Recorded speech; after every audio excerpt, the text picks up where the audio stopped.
Welcome to Rahao Wellness, where we use ancient wisdom to guide our modern minds.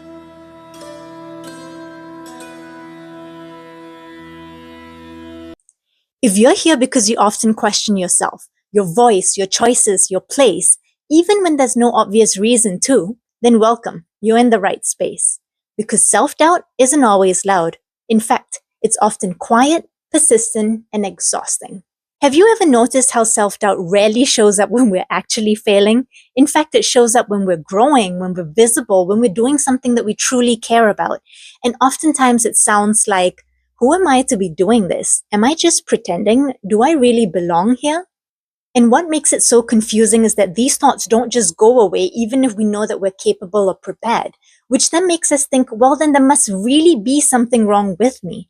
But ancient wisdom would say that this isn't a personal flaw. It's a misunderstanding of identity. But what does this actually mean? Well, in many ancient traditions, the self that doubts is never the deepest self. It is the self whose identity is tied to things like outcomes, approval, being seen as competent, being certain, being right. And so when any of those things feel unstable, the sense of I feels unstable too. So doubt isn't the problem here. Attachment to a superficial self-identity is. See, we often treat self-doubt as an enemy, something that we must get rid of. But the truth is this. The more you try to convince yourself that you're enough, the more fragile that confidence becomes. Because reassurance depends on constant proof. Your mind will constantly demand that you substantiate your I am enough affirmations with tangible proof. But wisdom takes a different approach. It doesn't ask you to believe in yourself harder, but it asks you to understand the true self that is hiding behind your doubts. Instead of trying to solve self-doubt, let's listen to what wisdom has to say. I have a beautiful quote here by Rumi that says, "Stop acting so small. You are the universe in ecstatic motion." Now, what does this actually mean?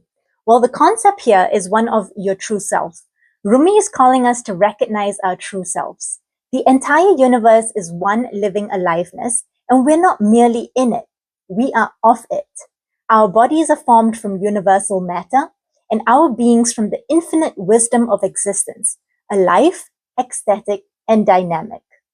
The universe is the cosmic dancer, and each of us its dance. We are not part of life, we are life itself. And how do we apply this wisdom in a way that makes sense for things like self-doubt? The practice here is natural connections. Modern distractions can pull us away from experiencing our true nature. Connect with Mother Nature to remember your aliveness. Begin by noticing the natural world is everywhere.